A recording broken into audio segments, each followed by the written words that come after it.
All right, so we're recording. A few things before we get started. We have a new homework assignment, homework number 11. That's going to be due a week from today on Tuesday, which is also the day of our second test, if you recall. So make sure you're beginning to study for that second test. We're going to go through the review problems for that test in lecture this week. So that's going to be a good opportunity for you to start practicing on that. At the end of the week on Thursday, I'm going to post the solutions, fully worked out solutions to the review problems. So just like before, use those as a reference as you study for the test this weekend, okay? And the other thing I would mention is make sure you're starting to prepare your cheat sheet because you'll be able to bring that to the test and help you out there. All right, so let's go to the quiz. In this problem, we have a 25 kilogram block which is at rest on a horizontal surface, as you see here, where the friction coefficients are 0.55 from US and 0.34 from UK. What you're attempting to do is you're trying to pull the box using a rope, which is angled at 28 degrees above the horizontal. So you're just going to basically pull on this rope and try to get the box moving. The question is, how much force is that going to take? But the first step we're going to take is to draw the free body diagram of the box. All right? So here's what we're dealing with. Let's draw the box as a dot on our diagram like this. Immediately we can identify some forces. What are some obvious ones that should go on here? The weight. So force of gravity is a downward force, which I'll label as W. Okay, what else do we have? There's a normal force, which is going up. Now, I'm going to draw that in a second, but first I'm going to draw the force of our pull, which is going along this rope here. So this force I will label as P. And notice how it's got a component going upwards in a positive y direction. As it turns out, we can show this as we go through the math, but I'm just going to put it on the diagram. That means our normal force is a little bit less than the weight, okay? Because you need the upward component of P and the normal force to balance out the weight, which means N is going to be a bit smaller than the weight in terms of this magnitude. And then what's the last thing we have going on here? Friction. We've got friction opposing the direction it would slide in if there were no friction. So it's pointing to the left like this. Okay.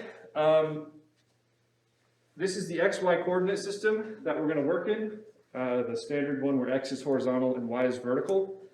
And it looks like all but one of our forces are just completely aligned with an axis. So we don't really have to do any work to break down the forces into components except for the force P. So if this is our angle theta, I'm going to keep everything symbolic for now. The angle that we pull the rope at, that defines Px, the x component of our pull, and Py. All right?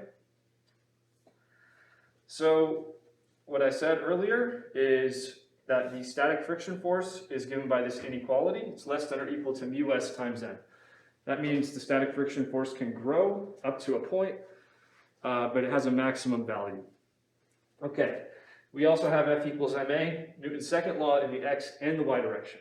Okay? What I'm going to do to work this one out is we're going to assume that the box has not started to move yet. Okay? If that's the case, what can we say about the acceleration? Zero. It's zero in both directions. It's going to be zero in the y direction regardless of the movement of the box, because if it is moving, it's going along the x direction. But we're assuming that you're pulling this rope and it hasn't even begun to move yet. So both accelerations are zero in the condition where there's no movement. Okay? So let's do F equals ma in the y direction. Let's write down our y equation. So it looks like we have the normal force going up as well as Py going up. That's what we can see from our force diagram. And then we have the weight going down. So we have N plus Py minus W equals what? Zero. Because this is the sum of the forces in the y direction. And on the other side of the equation, we have the acceleration in the y direction, which we said already is going to be zero, which means our normal force is going to be equal to what? W minus Py. Let's actually write out what that looks like. The normal force is the weight, which is mg, minus the force of our pull in the y direction, which, if we go over to the diagram, that's going to be P sine theta. So if we take the magnitude of our pull and then multiply by sine of the angle, we'll get just the y component, okay? Now let's go on to our x equation. It looks like using the y equation, we were able to determine what the normal force is. So using our x equation, this is what we'll have.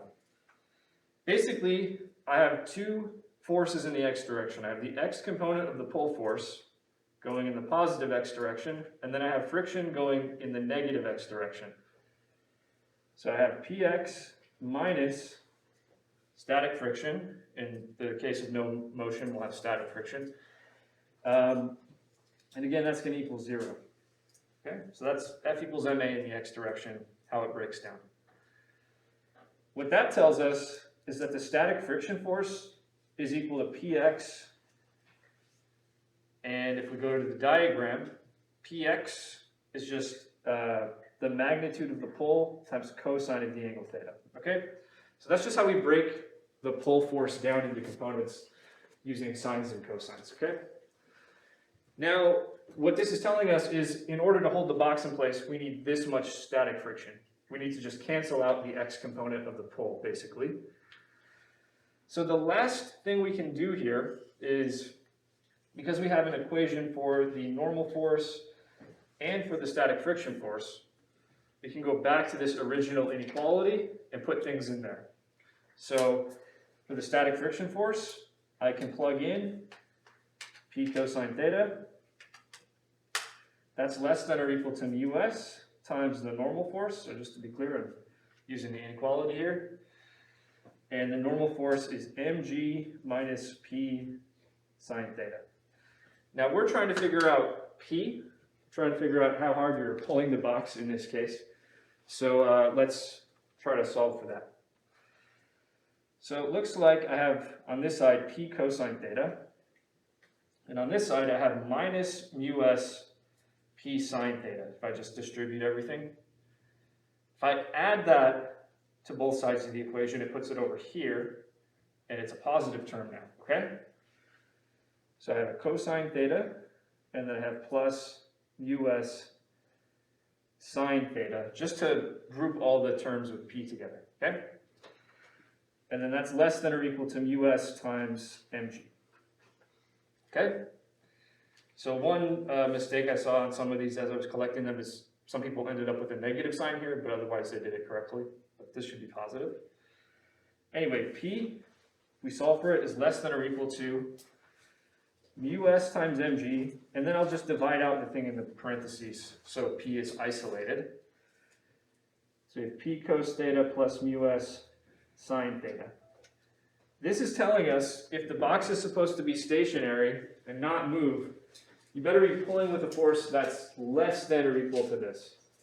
Whatever this number is, we're going to calculate it in a second, but as soon as you go above that, you're now moving the box. All right, so that would define our minimum force needed right there, once we just crunch the numbers on that quantity. So let's do that. We have mus, which is 0.55. We have the mass of the box, which is 25 kilograms. We have g, which is 9.8 meters per second squared, divided by cosine of our angle, which is 28 degrees, plus mus, 0.55, times sine of our angle, which is still 28 degrees.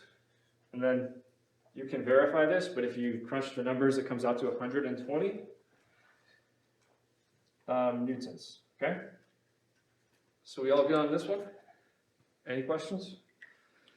All right, so just want to emphasize one thing. Like pretty much every problem we've seen for the last month, notice the process. We start with the free body diagram, and we have some coordinates that we reference as we do the problem. So this diagram, along with our coordinate system, is going to help us along as we apply Newton's second law, F equals ma in each direction. Okay, so again, I just want to emphasize that pretty much every Newton's law problem, Newton's three laws problem, looks like this at some level, okay? So do we have any questions? All right. I am going to post, I actually already did this. I'm going to post the solution to Canvas if you want to take a look at that later, okay? All right, so if we don't have any other questions on that, what we're going to do is go back to the lecture. Remember,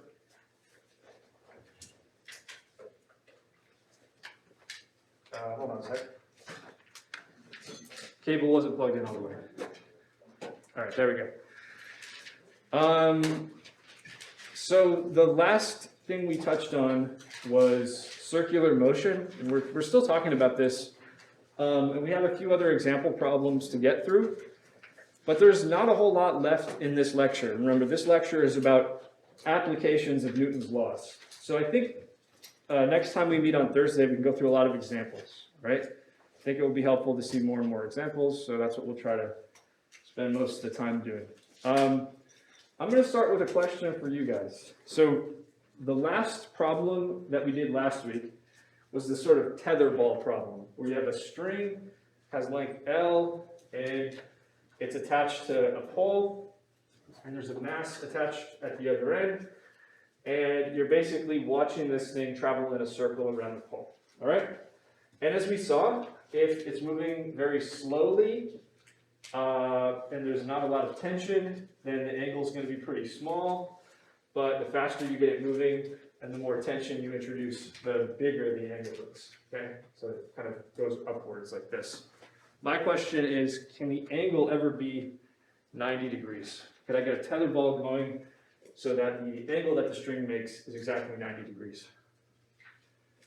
Let's think about it. Just a yes or no question. Is this possible? Yeah. No. All right, so who's saying yes? Let's take a show of hands. And not only that it's at 90 degrees, but it maintains that 90-degree angle, okay? And then who says no? Yeah, I would agree with the no people. Does anyone want to throw out an answer why that might be? Is it because of the force acting down against it, and it's causing it to go down? Yeah, I mean, so let's think about it this way, right? What does our free body diagram look like? I'm not even going to write anything down for this one. We're just going to explain it using this slide. There is a force of tension, correct? What happens to that force of tension? It goes along the length of the string like this. So if we're imagining that this is the case and it's completely horizontal, we'll have a completely horizontal tension force like this, all right? The only other force is what? Assuming no air resistance or something. Gravity. And that goes straight down, right? But remember, the y components of the forces have to be balanced out in this case.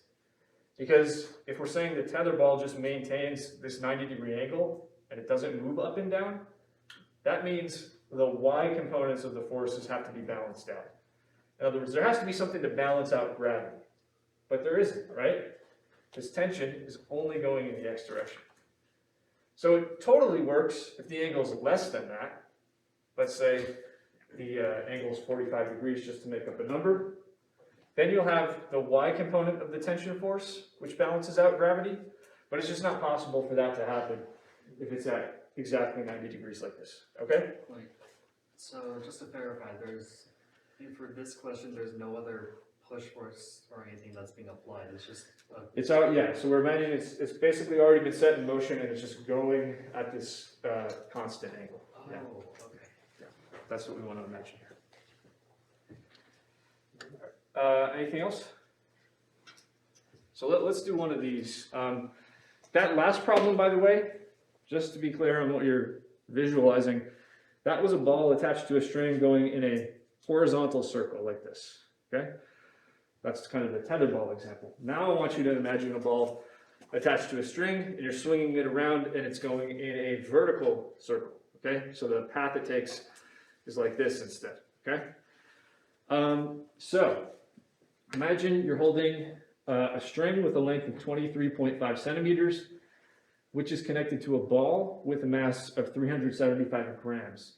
You swing the ball so that it moves in a vertical circle, and it moves at a constant speed of 2.45 meters per second. Okay, two questions. What is the tension in the string measured in newtons when the ball is at the bottom of the circle?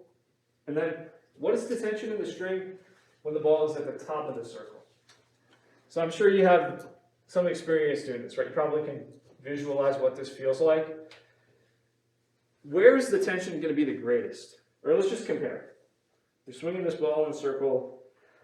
Is the tension bigger when the ball's at the top of the circle, up here, or when it's at the bottom of the circle down here? It's bigger at the bottom, right? You can literally feel this. Try it out. If you don't believe me at home, just take a string, connect it to a ball, spin it around, and you feel the most tension in the string when the ball's at the bottom here. And you feel the least amount of tension when it's at the top, assuming you spin it at a constant speed, okay? So let's try to get a sense of why that is, and also quantify it. Okay, so we're going to draw a free body diagram. That's the first thing we do. And I'm going to actually just draw the entire path of the ball, which is a vertical circle, looking something like this. Okay, and then I'm going to show you the ball when it's at the bottom, and then when it's at the top of that circular path. And I'm just going to ask you, in each case, what are the forces we're dealing with? What are the forces acting on the ball? It's weight and tension, and that is it. There's no normal force because it's not resting on a surface. There's no friction force because it's not on a surface. And what we're doing up until this point is ignoring air resistance. So that's it, just the weight and tension.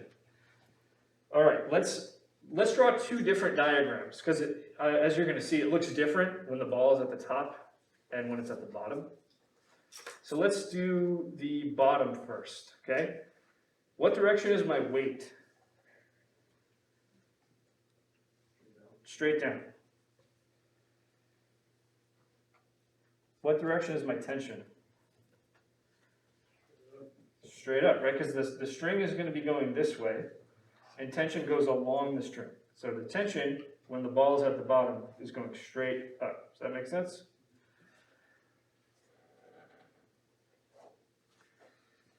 All right, so we got weight and tension. Now, you're still dealing with the same two forces of weight and tension when the ball is at the top. And let's start with weight. That obviously is not going to change, right? The same force of gravity is acting on the ball. But how should I draw my tension force now? Now my tension force is going down because the string, if we are saying the tension force follows the string and it goes along the length of the string, now that's going to be facing downwards. Does that make sense? Okay. Now, there are a few things I want to remember. I want you to remember. We're dealing with the radial direction when we deal with circular motion like this. Remember, the radial direction is just sort of in towards the center of the circle or out, away from the center of the circle. The convention we use is the positive radial direction is inward. So any force that's going towards the center, that's going to be considered positive. And the negative radial direction is outward. Okay? Now I think up until this point, all the examples we've seen, we've only had forces going inward. But in this case, we have an outward facing force, don't we? Right here. So let me just, on the diagram, denote the signs that we're going to use here, okay? So when we're at the top, both the tension and the weight are going inward, aren't they? So they're both positive. But at the bottom of the circle, the tension is going inwards, so that's going to get a positive sign. But the weight is going outwards, so that's going to get a negative sign, okay? Remember, we're dealing with the radial direction. It's not the same as just up is positive, down is negative, right? It's about whether the force is going inward or outward. That's what you should be thinking about, okay? So now, of course, what we're going to do is apply F equals ma in the radial direction, okay? But when we do that, just remember our convention. All right, we'll start with at the bottom.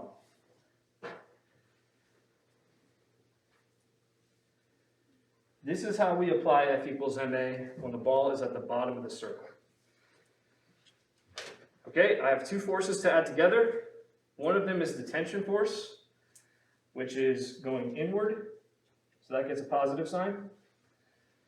And the other is the weight, which is going outwards, so that gets a negative sign. So you have T minus W, essentially, equaling m times the acceleration. What do we put in for the acceleration for this situation? V squared over r. Okay? So we have T minus W equals m times V squared over r. And what we're going to do is solve for the tension. We're going to solve for T, which is going to be, let's add the weight to both sides, which is just mg. So if it's negative, it's positive once we put it over here, and the weight is just equal to mg. So we have mg plus mv squared over r. Is that clear? Okay, so now we can just put the numbers in. We have the mass, which is 0.375 kilograms, because that's the same as 375 grams. Then we have G, which is 9.8 meters per second squared. So I'm just factoring out the mass. And then for my second term, I have V squared over R, which is 2.45 meters per second. We have to square it, and then we have to divide by R, which is the radius of this circle. That's given to us at 23.5 centimeters, or 0.235 meters. Can someone crunch those numbers for me?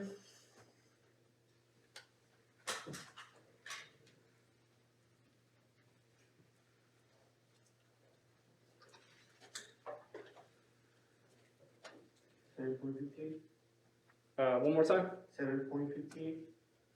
Or if you see the 2.45 on the. Did you square this one? Yeah. I got 13.25. So it rounds off to about 13.3. Units are newtons, by the way. We've got kilograms, meters per second squared. That's newtons. Okay. So any questions on how we did that? It may be helpful when you have a circular motion problem just to like write down what the sign of each force is at the beginning so you don't forget. Let's do the same analysis at the top of the circle.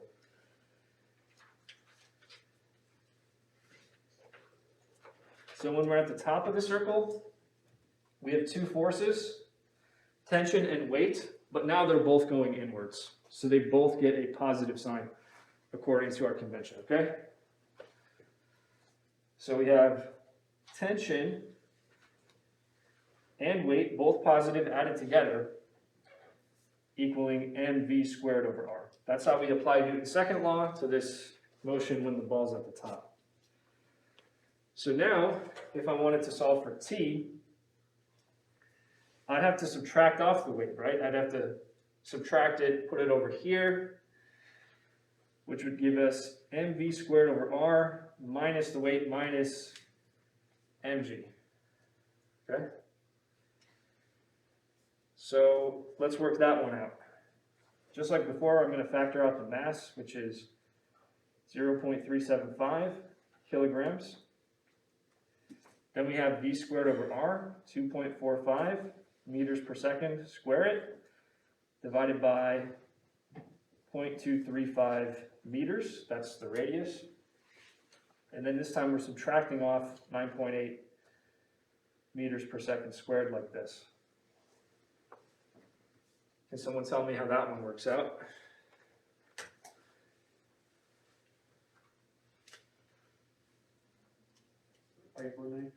Yep, 5.9 newtons. So at the bottom, 13.3 newtons. That's when the tension is the highest. At the top, 5.9 newtons, that's when it's the lowest. And again, hopefully this is something you can kind of intuitively see, right? Any questions on that example? Okay. So here's another one, Ferris wheel. Ferris wheel physics. I think in the homework you're also going to see some roller coaster physics. These are really good examples of circular motion, right? There are all kinds of amusement park rides that involve circular motion, and the physics for each one of these is a little different actually, okay? So let's talk about the Ferris wheel. So typically, once the ride gets going, you're moving at some kind of constant speed in the Ferris wheel. And so if you're moving in a circle at a constant speed, what does that mean? It means the net force acting on your body has to be going inwards towards the center of the circle, okay? Now the specifics can kind of look different depending on exactly what your seat looks like, but here's what I'm going to assume. You're sitting on a flat chair and there's nothing like supporting your back, okay? So in other words, if you're not going to slide around in the chair, it's not because there's a back support pressing up against you, it's because friction is holding you in place, okay? That makes sense? We're going to assume it's friction preventing you from sliding around in the seat. Well, in addition to friction, which is a potential force we could be dealing with here, we've got the weight and the normal force, okay? So in this example, I'm going to just draw the free body diagram of a person riding on a Ferris wheel in these 4 different locations. At the very top of the circle, at the very bottom of the circle, and at these 2 sides. And I'll just color code these. The weight is going to be given in blue. The normal force is going to be given in green, and the friction force is going to be given in red. Okay? And just keep this in mind as we draw the diagrams. We're going to have these 3 different forces, and what they're going to have to add up to is a force, a net force, that's going towards the center of the circle. Okay? Let's keep a few other things in mind. Weight is always going down, and it's never going to change in magnitude. Okay? The normal force, okay, because we're assuming the ride doesn't tip you upside down or something weird like that. In a Ferris wheel, you stay upright. That means your seat is always just pushing up on you, right? In other words, the normal force is always going to be upwards, but it might change in magnitude depending on where you are in the ride, okay? Now friction, that's going to always have to go parallel to the seat. So that's going to have to be some kind of horizontal force, okay? Which way friction is going, left or right, can depend on the situation, but it's always a horizontal force because your seat is a flat horizontal surface at all times. The ride is not, again, tipping you upside down or something like that. So let's do this at the bottom of the circle. Let's start there. You've got your weight, and you need a normal force, which is going up, and you need that to be bigger than the weight, so that when you add these together, you get a force going inwards like this, okay? And actually, just take a minute to think about this situation, right? If you've ever been on a Ferris wheel, don't you feel like the seat is pushing you the hardest when you go to the bottom? Right? I don't know, maybe it's been a while, but it doesn't have to be a Ferris wheel. Even think of like a roller coaster or something. Like some kind of ride where you go to the bottom of a hill and back up, right? You feel kind of the heaviest at the bottom, right? And it's just the opposite at the top. That's when you kind of feel the lightest, is when you're going over the top of that ride. Because your weight is going down, your normal force is going up, but now your normal force has to be less than the weight in order for the net force to be going inwards. Remember, that's what has to happen. And at the sides, let's work it out. At the sides, you need a net force going inwards. That's going to be some kind of horizontal force like this. It can only be friction doing that, okay? So if there's no friction, you're going to start sliding around in your seat if we're moving in a circle like this, okay? So you need some kind of friction to hold you in place. All right? So do we have any questions on the concept here? Anything at all? All right, so the diagrams make sense. Okay, So if they make sense, we can start doing some calculations based on those diagrams. Here's the example. We're riding on a Ferris wheel. A kid of mass 37.5 kilograms is riding on this Ferris wheel. Let's say the radius is 12.5 meters, and it's rotating at a constant speed. Okay, the coefficient of static friction between the kid and the seat is 0.5. The question here is, what is the maximum speed of the ride? How fast can it be spinning such that the kid doesn't slide in the seat at any time? Okay? We're going to do this in two ways. We're first going to find the speed in meters per second, so distance over time, and then we'll also do it in RPM. Remember, that's another way to characterize how fast the ride is spinning. All right? So we good on that? So remember, we already have an idea of what these diagrams should look like. What I'm going to show you is the diagram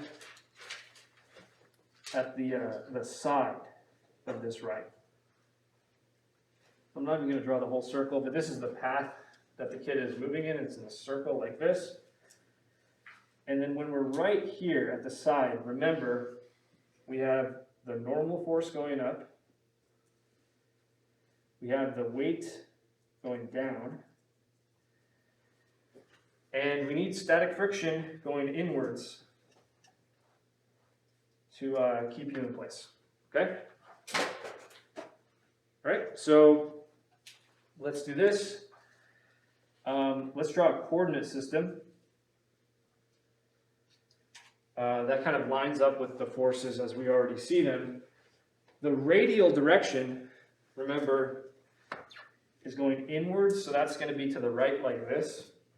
And then the y direction is going to be just the up-down direction, okay?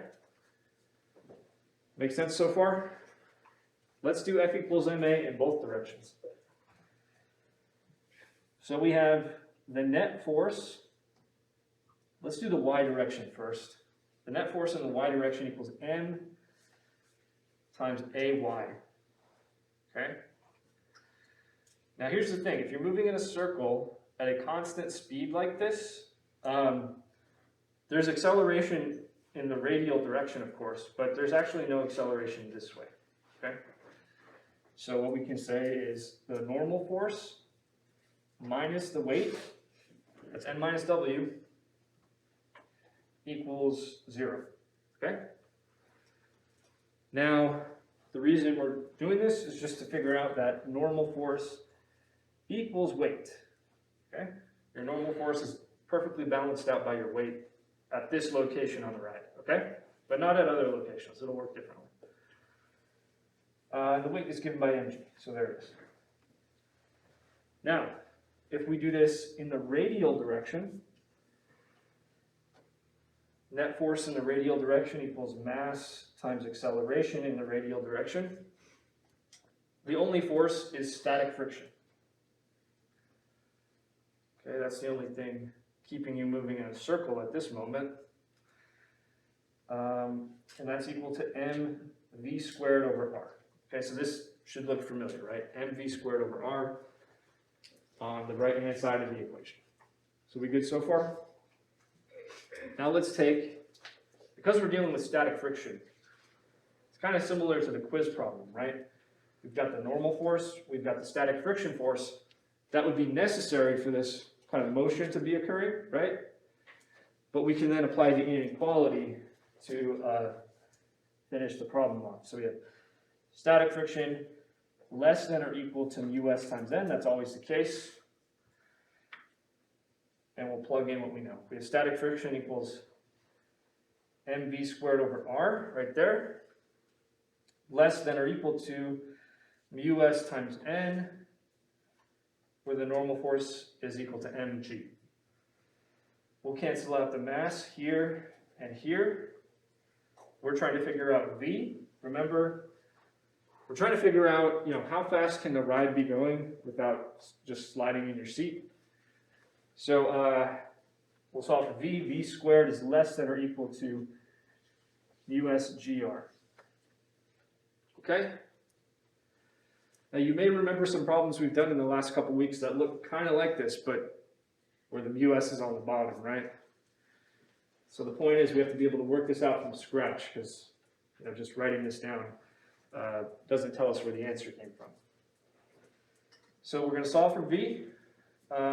Notice how V has a maximum value because it's less than or equal to something. So the maximum value that V can have is square root mu SGR. If you go above whatever that speed is, then you'll start sliding around, okay? Now, the value of mu is 1/2, 0.5 exactly on the dot. G is 9.8 meters per second squared. And this ride is 12.5 meters in radius. Can someone crunch those numbers for me real quick?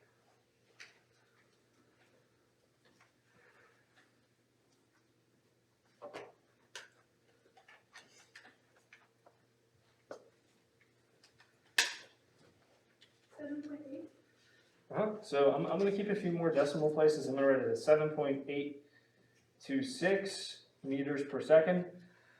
For the speed, we've got 3 sig figs across the board for the input numbers. So we have 7.83 meters per second. That's one way of characterizing the speed. The other is in RPM. So let me just remind you how this works. Okay, V, the speed at which you're moving, just go back to the very basics. It's distance over time, okay? If you go in one complete circle, the distance you move is 2 pi r. And then the time is what we call the period. We give this as a capital T to denote the special amount of time. It's how long it takes to go in a circle, one time, okay? So T is the period. We'll solve for that. That's going to be 2 pi r divided by V. Let's put a number on that. It's going to be 2 pi times 12.5 meters divided by 7.826 meters per second. Can someone crunch that? Crunch those numbers for me.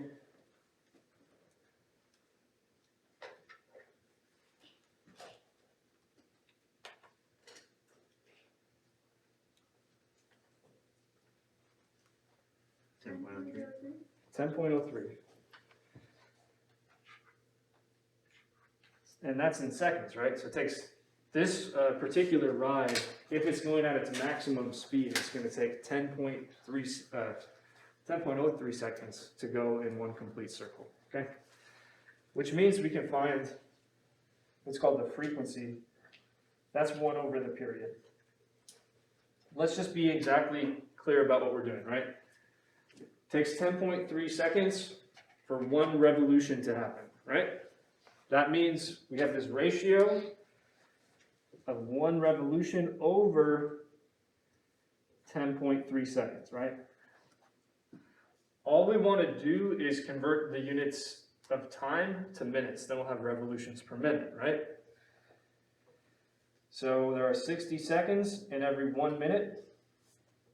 Seconds go away. Now we have revolutions per minute. Like it's almost exactly 6, but what is the number? 5.97. Yeah, something like 5.97 RPM. Okay, so we're trying to keep everyone in their seats and not sliding around. We want to keep the speed of the ride at something below 5.97 RPM. Okay? Any questions on that? All right, so that's just another application. All kinds of, carnival rides. Okay, same situation. Let's ask a slightly different question. A kid with a mass of 37.5 kilograms is riding on a Ferris wheel that has a radius of 12.5 meters and is rotating at a frequency of 7.5 RPM. Okay, the question is at the bottom of the circle, what is the normal force acting on the kid? And then at the top of the circle, what is the normal force acting on the kid? Now, this one is a lot like the swinging a ball in a circle problem. It's very similar to that. So what you want to do is draw a free body diagram with the kid at the top and at the bottom. And then apply F equals MA in each case, okay? But before you do that, and I guess, let's do this part together. Let's figure out what V is, what the speed in meters per second is, because we're gonna need that in the calculation, okay? So in other words, let's take this RPM, this frequency in RPM, and try to convert it to a speed in meters per second, okay? Let's just do that, and then I'll let you get to the rest of the problem. Cool? All right, so here. In this case, we are given the frequency of the ride. So the period is 1 divided by that frequency. We're going to want to know the period for what comes next. So the frequency is 7.5 revolutions per minute. If I take that ratio and flip it, I have 1 minute per 7.5 revolutions, okay? Which means I have, if we convert it to seconds, and remember that every 1 minute is 60 seconds, minutes cancel like this. Can someone tell me what is 60 over 7.5? 8. Just 8, right on the dot. Seconds to make 1 revolution. Okay, so it takes 8 seconds to go around once, right? That means the speed at which you're moving is the distance 2 pi r. That's the distance around the circle once. Remember, that's the circumference. Divided by the period t. So we have 2 pi times the radius, 12.5 meters, divided by 8 seconds. That's how long it takes to go around the circle. So, therefore, how fast are we moving? What is this?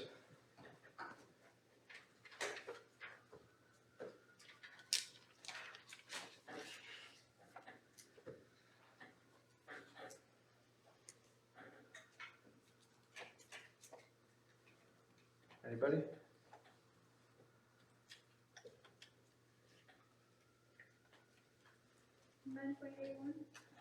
Yep, 9.81. I'm going to keep another digit just for, so we'll round off at the end. So 9.817 is what I'm getting, meters per second.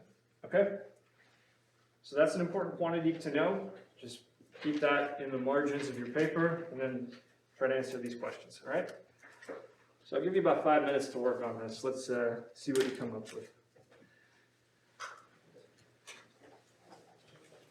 So as always, start with free body diagrams and then use those to apply the F equals MA equation in the radial direction.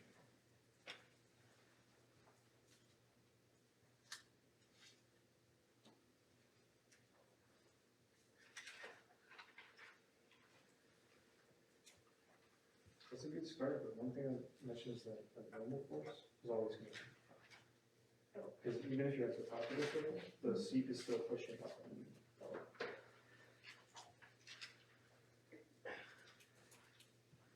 So yeah, I just mentioned this to the whole class. The normal force is always going up, even at the top of the circle. Let's think about it, the seat is always pushing up on you, right? If you were going upside down, then the normal force might flip upside down, but since you're always upright, the normal force is just pushing up on you at all times, okay? So it'd be kind of different for a roller coaster, putting it upside down, but in this case, the normal force is just going up.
Which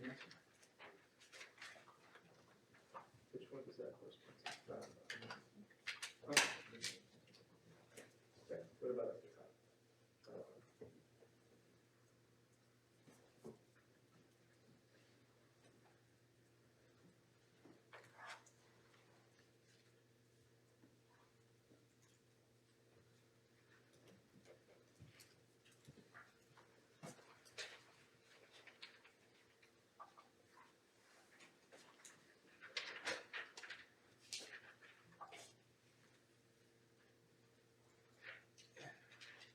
Looks good.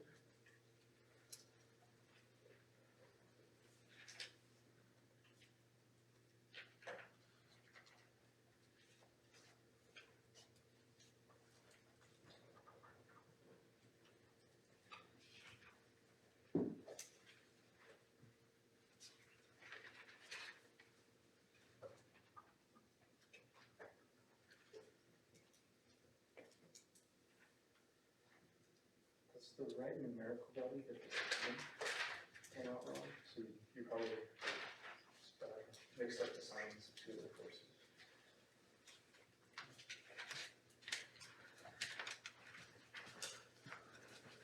How are we doing on time? Okay, I think what we'll do is go through this one and then we'll end the class a little bit early. There's one last topic I wanted to get to after this, which is drag forces. I will tell you a little bit about how to deal with air resistance, but it turns out it's a topic that you can really only go into any detail if you have a calculus background, particularly with integrals. I know that's not the case for everyone in this class, so we'll just kind of give it a brief overview next time we meet, and then we'll go through examples the rest of the time, okay? But today we're going to end with this one right here.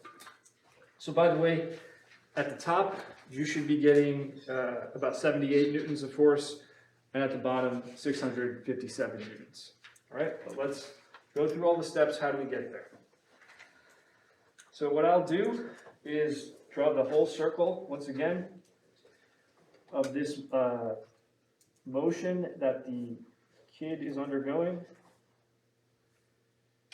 And then we'll show the kid at the top and the bottom of that circle, like this. And so really, you know, remember the weight is the force of gravity. That is not going to be changing at any point. It's downward force. That's going to have the same magnitude, m times g, the whole time, okay? The normal force, because remember, the normal force goes perpendicular to the surface that you're sitting on. Your seat is a flat surface. It's always going to be pushing up on you. So we'll have weight down, normal force up at all times. But remember, the net force has to be in towards the center of the circle. That means if we're at the bottom, the normal force is bigger than the weight, such that the net force is still going inwards. And at the top, the normal force is less than the weight, such that when we add them up, the net force is going inwards, okay? Now let's do what we did before. Let's remember the convention that if any one of these forces is going in, it gets a positive sign. If a force is going out, it gets a negative sign. Okay, so let's do it up here. When we're at the bottom of the circle, my normal force is going in. That should be considered positive. Okay, my weight is going out of the circle. That should be considered negative. All right. When we're up here, my weight is going in towards the center of the circle. Now that should be considered positive. Okay? And the normal force should be considered negative. Does that make sense? Remember, positive direction is inwards, negative direction is outwards. That's how we got this. All right, so let's say you're at the bottom.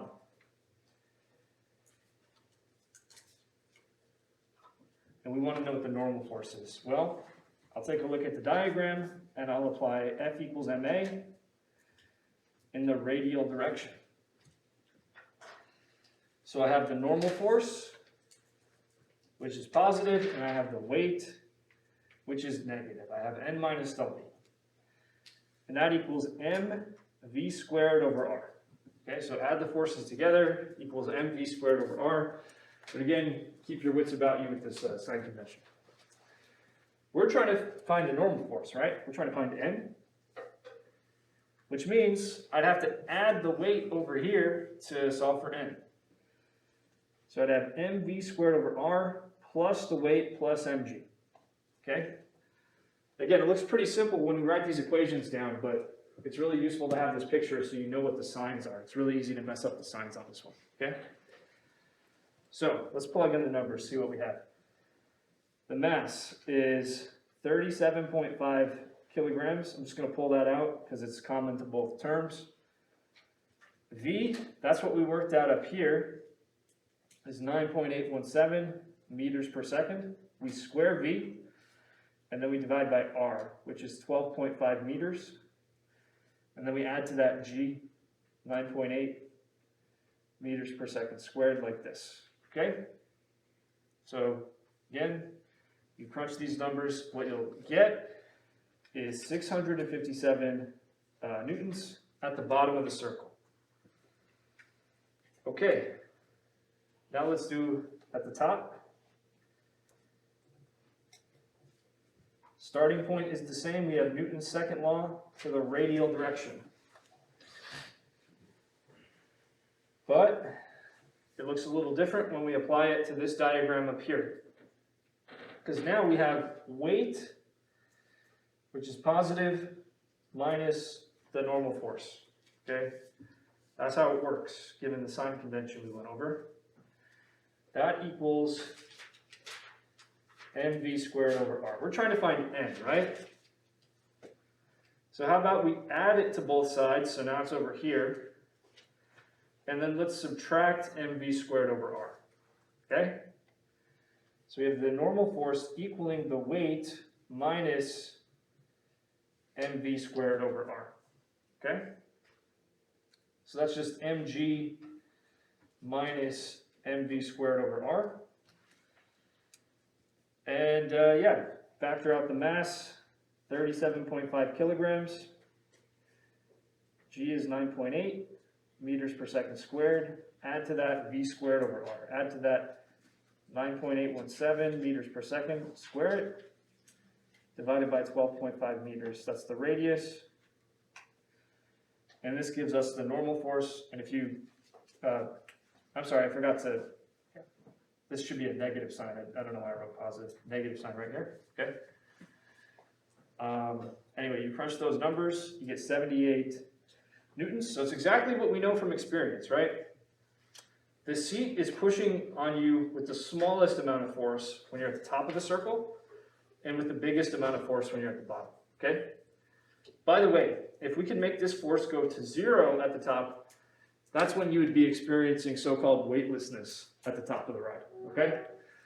Anyway, that's it for today. In lab, we'll review for the test.